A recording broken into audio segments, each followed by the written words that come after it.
خان صاحب نے مجھ سے پوچھا کہ جی آپ پی ٹی آئی کے سیٹ پہ الیکشن لڑ رہے ہیں اور میں چاہتا ہوں کہ آپ لڑیں۔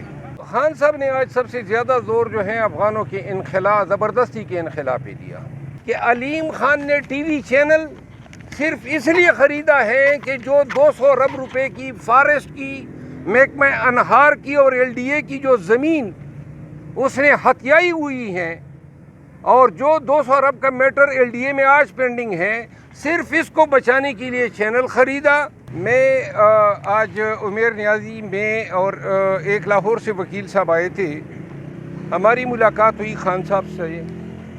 جو لگ بھگ تقریباً 1 گھنٹہ شاید جاری رہی، اور خان صاحب سے ملاقات میں جو ان کے کرنٹ ایشوز پہ جو ان کا سٹیٹمنٹ ہیں وہ سارے میں نے ریکارڈ کر لیے ہیں تاکہ میں تفصیلی وقت میں قوم کے ساتھ اور میڈیا کے ساتھ شیئر کر سکوں۔ اس ضمن میں آج شام کو میں ایک ولاگ بھی کروں گا اور تفصیل سے ان چیزوں کا ذکر کروں گا۔ سب سے پہلی بات یہ ہے کہ خان صاحب کو میں نے رپورٹ دی یو کے وزٹ کے حوالے سے، بلکہ انہوں نے خود پوچھا کہ کیسا رہا،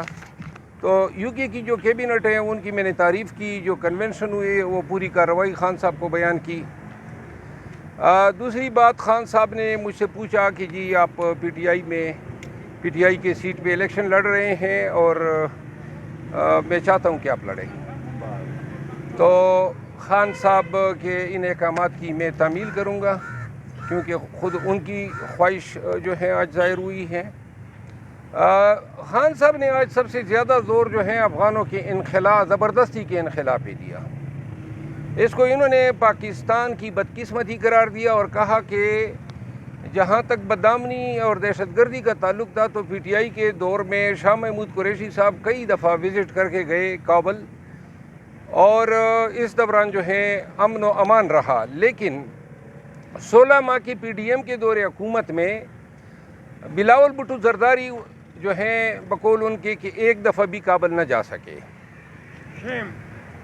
جس کے بعد اب افغانوں کو زبردستی نکالنے کی جو پالیسی ہے، انہوں نے کہا کہ ہمارے دور میں جو حکمران تھے افغانستان میں، اشرف غنی، ان کے ساتھ پاکستان کے تعلقات صحیح نہیں تھے، لیکن جب یہ حکومت آئی طالبان کی افغانستان میں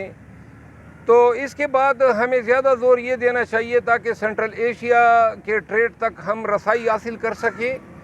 اور افغان ٹریڈ کو مضبوط مستحکم کر سکے۔ لیکن جو لوگ ہمارے ساتھ اتنا عرصہ گزار گئے، انہوں نے، خان صاحب نے آج افغانوں کا ذکر کرتے ہوئے مدینہ کے مہاجرین اور انصار کا حوالہ دیا کہ جی مہاجرین جب آئے تھے تو ان کے ساتھ ایسا رویہ نہیں برتا گیا تھا جو رویہ آج افغانوں کے ساتھ برتا جا رہا ہے۔ انہوں نے اس کی شدید مذمت کی۔ انہوں نے کہا کہ یہ پاکستان کے لیے نقصان دہ ہیں، افغانستان سے تعلقات ٹریڈ میں بھی اور ہر ہمسائے سے بہتر تعلقات جو ہیں وہ پاکستان کی فارن پالیسی کیا جو ہے بنیاد ہونی چاہیے۔ خان صاحب نے جو ہے پارٹی کی سیاست کے حوالے سے کچھ انسٹرکشنز دی۔ اس کے علاوہ چند سوالات جو تھے وہ خان صاحب نے جو ہے خصوصاً انہوں نے کہا کہ جی یہ میاں نواز شریف کے لیے جو نظام انصاف فراہم کیا گیا، انہوں نے کہا کہ اس نے جسٹس سسٹم کو پاکستان میں دفن کر دیا ہے۔ جب نواز شریف قانون کے اوپر ہو گیا اور ہمارے لوگوں کو جو ہیں پکڑ رہے ہیں، اور ساتھ میں انہوں نے کہا کہ ایسے نظامی انصاف اور ایسے رول آف لا پہ کسی قوم کی ترقی کی کوئی ضمانت نہیں دی جا سکتی۔ انہوں نے کہا کہ 16 مہینے انہوں نے اقتدار کیا، اب ایک دوسرے پہ الزامات تراشی کر رہے ہیں۔ پیپل پارٹی کہہ رہے ہیں کہ نون والے حکمران تھے، جبکہ نون کے لوگ کہہ رہے ہیں کہ پیپل پارٹی جو ہے یہ ان وزارتوں میں براجمان تھے۔ انہوں نے کہا کہ ہماری بیک بون اوورسیز پاکستانیز ہیں، اور اوورسیز پاکستانیز تب ڈالر لائیں گے پاکستان میں جب حکمران اپنے ڈالر جو ہیں باہر نہ بھیج رہے ہوں۔ جب یہ اپنے ڈالر باہر بیچ چکے ہیں، لوگوں کا اعتماد نہیں ہوگا کہ وہ اپنا پیسہ پاکستان میں لا سکیں۔ ان حالات میں خان صاحب نے کہا کہ جب تک فیئر اور ٹرانسپیرنٹ الیکشن نہیں ہوں گے اور عوامی مینڈیٹ کے ساتھ کوئی حکومت نہیں آئے گی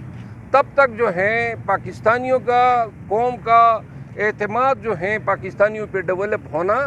یہ بہت مشکل ہے۔ انہوں نے تمام مسائل کا حل جو ہے عوام کے ووٹ اور مینڈیٹ کے احترام کو قرار دیتے ہوئے کہا کہ انہوں نے یہ بھی خدشے کا اظہار کیا کہ جو جدید دہشت گردی کی جو لہر آئی ہے انہوں نے کہا کہ ہو سکتا ہے کہ حکام اس کو شاید جواز بنا کے الیکشن کی تاخیر جو ہے اس میں ڈھونڈے، لیکن انہوں نے کہا کہ پاکستانی جو ہیں ان کو یہ احساس ہونا چاہیے کہ ملک کی موجودہ حالات میں واحد حل جو ہیں فیئر الیکشن ہیں۔ انہوں نے الیکٹرانک میڈیا پہ پی ایم ایل این اور حلیم خان کی طرف سے جو کمپین خان صاحب اور ان کے اہل خانہ کی جانب خلاف چلائی جا رہی ہے اس پہ دو باتیں انہوں نے کی۔ خان صاحب نے کہا کہ جو ان کی اہلیہ ہے بشرا بی بی جس کے تانے بانے جو ہیں فرق ہوگی یا ان کے دیگر ان کے ساتھ جوڑے جا رہے ہیں، خان صاحب نے کہا کہ ان کی اہلیہ کا بینک اکاؤنٹ تک نہیں ہے اور 5 سالوں میں جب سے یہ باہر نکلے ہیں تو صرف عمرے اور حج کے لیے نکلے ہیں، تو لہذا ان کے شوہر فرق ہوگی کے شوہر جو گجر صاحب ہیں اور ان کے سسر جو پی ایم ایل این کے ایم پی اے تھے، تو لہذا اگر ان پی ایم ایل این کے ایم پی اے یا ان کے بیٹے کے ذرائع آمدن بڑے ہیں یا ان کے بہو کے بڑے ہیں تو اس کے تانے بانے مجھ سے یا میرے خاندان سے کس طرح جوڑے جا سکتے ہیں؟ کیا ثبوت ہیں؟ اگر جوڑے جانے چاہیے یا اس نے این او سی لیے ہیں تو ان این او سی کا مستفید ہونے والا پی ایم ایل این کا ممبر پارلیمنٹ تھا صوبائی اسمبلی کا۔ حلیم خان کے حوالے سے انہوں نے کہا کہ حلیم خان نے ٹی وی چینل صرف اس لیے خریدا ہے کہ جو 200 ارب روپے کی فارسٹ کی محکمہ انہار کی اور ایل ڈی اے کی جو زمین اس نے ہتھیائی ہوئی ہیں اور جو 200 ارب کا میٹر ایل ڈی اے میں آج پینڈنگ ہے صرف اس کو بچانے کے لیے چینل خریدا اور وہ سیاست میں بھی اس ناجائز آمدنی کی دفاع کے لیے ہے۔ انہوں نے کہا کہ قوم کو ایسے مکروہ چہروں کی سمجھ ہونی چاہیے، نہ اس کا سیاست میں کوئی منشور ہے نہ کاد ہے، اور لہذا یہ اپنی جو قبضہ شدہ زمینیں ہیں ان کو ڈیفینڈ کرنے کے لیے اس نے ایک طرف سے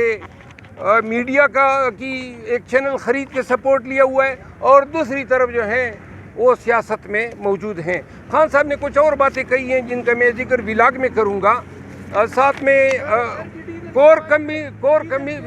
کے بارے میں کچھ کہا ہے، ڈیزل کے بارے میں جی آپ مجھے ذرا بات کرنے دینا۔ اب دوسری بات یہ ہے کہ خان صاحب نے یہ بات ضرور کہی کہ 16 مہینے تک حکمرانی کرنے والے نواز شریف قوم کو صرف اتنا بتا دیں کہ وہ قوم کے لیے کیا روڈ میپ رکھتے ہیں، وہی